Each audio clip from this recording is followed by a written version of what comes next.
బేహద్ పరం మహాశాంతి.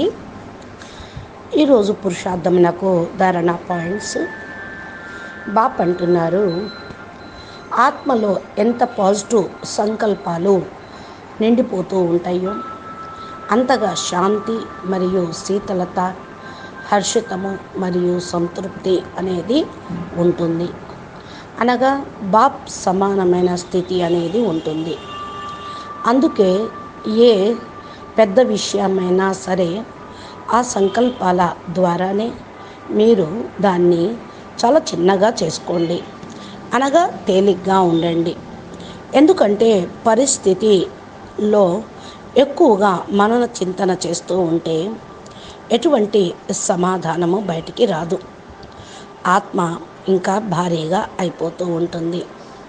అందుకనే ప్రతి ఒక్క విషయాన్ని బాపుకు సమర్పణ చేసి స్వయం మీరు పాజిటివ్ సంకల్పాలతోటి భర్పూరుగా ఉండండి.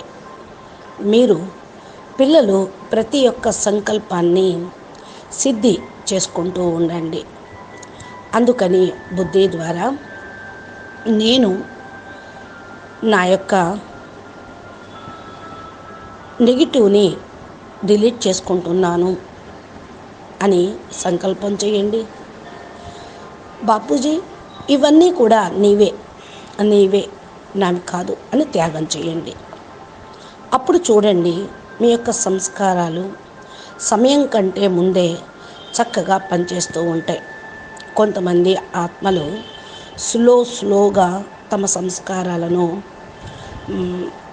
మోల్డింగ్ పవర్ని ఉపయోగించుకుంటూ ఉంటారు. సమయం కంటే ముందు కార్యం చేయాలి. మీరు సాత్విక సంస్కారాల్ని కలిగి ఉండండి. దీనికి తోడు ధైర్యత మరియు శాంతిని యాడ్ చేస్తూ ఉండండి.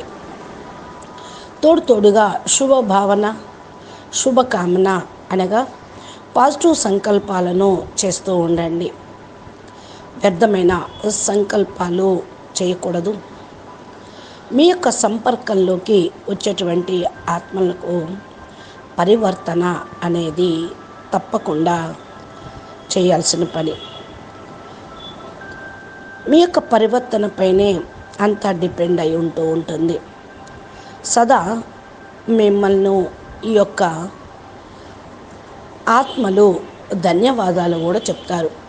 ఎప్పుడైతే మీ యొక్క పరివర్తన జరుగుతుందో దీని యొక్క వైబ్రేషన్ తోటి వారికి కూడా మంచి పవర్ అనుభూతి అయితే, ఎనర్జీ వాళ్లకు చేరితే ఆత్మలు మీకు అందరూ ధన్యవాదాలు చెప్తారు. ఎందుకంటే దీవెనలు కూడా ఇవ్వాలి వాళ్ళకి. ఇదే ఆత్మల్ని సంపన్నంగా తయారు చేయుటకు నిమిత్తంగా అవుతుంది. కాబట్టి మీరు సదా స్మృతిలో ఉండండి. సదా నెగిటివ్ని వదిలేసి పాజిటివ్లో ఉంటూ ఉండండి. అచ్చా, పరం శాంతి. నమస్తే, ధన్యవాదాలు. బేహద్కే బేహద్.